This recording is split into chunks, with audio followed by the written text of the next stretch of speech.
POE의 새 시즌이 시작되면 항상 설레죠. 번호표 뽑고 기다리면 심장이 막 두근두근 하잖아요, 그쵸? 하지만 그 설렘은 잠깐이라는 거. 우리가 마주하는 건 액트 구간이라는 거대한 벽이 있죠. 이거 언제 다 밀지? 아니, 다 밀 수는 있나? 일반인 평균 10시간 정도 걸리는 액트 구간. 분명 핵앤슬 게임인데 소울라이크를 하고 있는 분들. 자, 오늘은 그런 분들을 위한 영상입니다. 대체 뭐가 문제일까? 어떻게 해야 액트를 빨리 밀까에 대한 고민을 해결해 보자고요. 이번 시즌 오픈일은 5월 30일 토요일 새벽 5시. 직장인과 유부남 그리고 자녀를 둔 가장께서는 오픈런을 달리기 딱 좋은 시간이네요.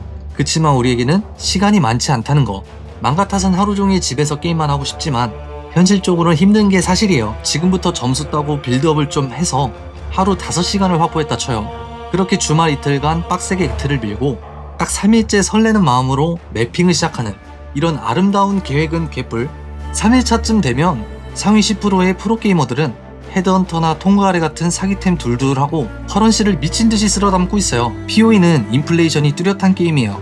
게임 초반에는 아이템이 싼값에 거래되고 중반에 조금 비싸졌다가 커런시가 풀린 후반에 평균을 찾아가는 시기라 시즌 초에 코어템 후딱 맞추고 효율이 좋은 꿀통 파밍법으로 커런시를 버는 그런 스노우볼을 굴리는 게 중요해요. 결국 이러한 전략의 시작은 크게 3가지로 볼 수 있어요. 첫 번째, 액트를 얼마나 빨리 미느냐. 두 번째, 뚜렷한 빌드와 목표가 있느냐. 세 번째, 실력 같은 운을 동반한 파밍 방법. 오늘은 그 첫 번째인 액트를 빨리 미는 것에 대한 얘기를 해볼까 해요. POE2는 1에 비교하면 액트 구간이 정말 빡센 편입니다. 일단 맵이 워낙 넓어서 문제고 초반에 몹들이 더럽게 세요. 그래서 이 강한 몹들을 스무스하게 상대하기 위해서 미가공잼들이나 주오로브처럼 몇 가지 필수적으로 챙겨줘야 하는 보상들이 있고 중간에 운이 좋아서 좋은 템을 먹거나 직접 크래프팅해서 스펙업을 해줘야 하는 전환점들이 있어요. 정말 다행히도 POE2 공식에서 액트 구간을 간소화하기 위해 노력할 것이라는 입장과 함께 그 노력의 일부를 이번 시즌에 적용한다고 해요.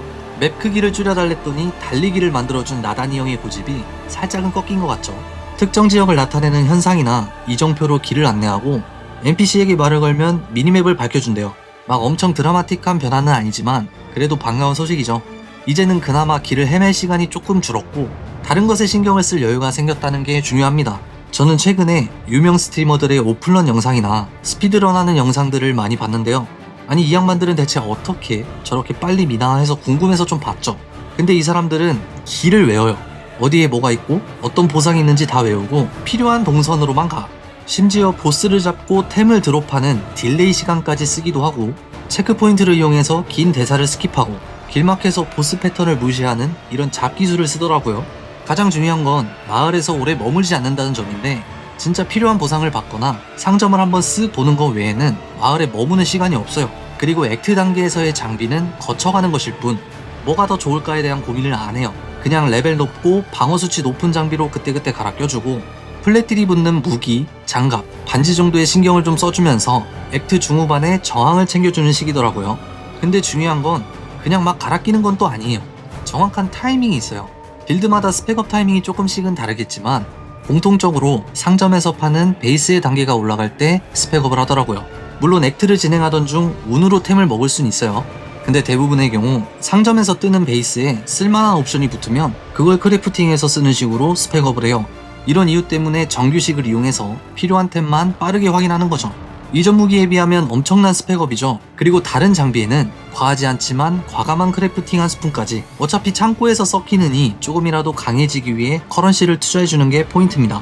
여러분이 패사하거나 진행 속도가 느린 것이 이런 이유인 거죠. 강해지면 해결될 문제인데 언제 어떻게 강해지는지 잘 모른다는 거예요. 이번 시즌 컨텐츠는 내가 원하는 보상을 고를 수 있다는 점과 죽기 전에 수호로 한 번 더 버틸 수 있다는 점에 안정성을 더해 쉽게 스펙업을 할 수 있는 정말 좋은 컨텐츠죠. 앞으로 여러 영상을 통해 차근차근 함께 알아가 보도록 할게요. 게임을 가장 재밌게 즐기는 방법은 그 게임을 잘하는 거죠. 게임이 재밌어도 못하면 재미가 없잖아요. 저는 앞으로 다양한 영상들과 함께 여러분 모두가 재미를 즐길 수 있게 해드리려 하니 구독과 좋아요 꼭 부탁드릴게요. 감사합니다.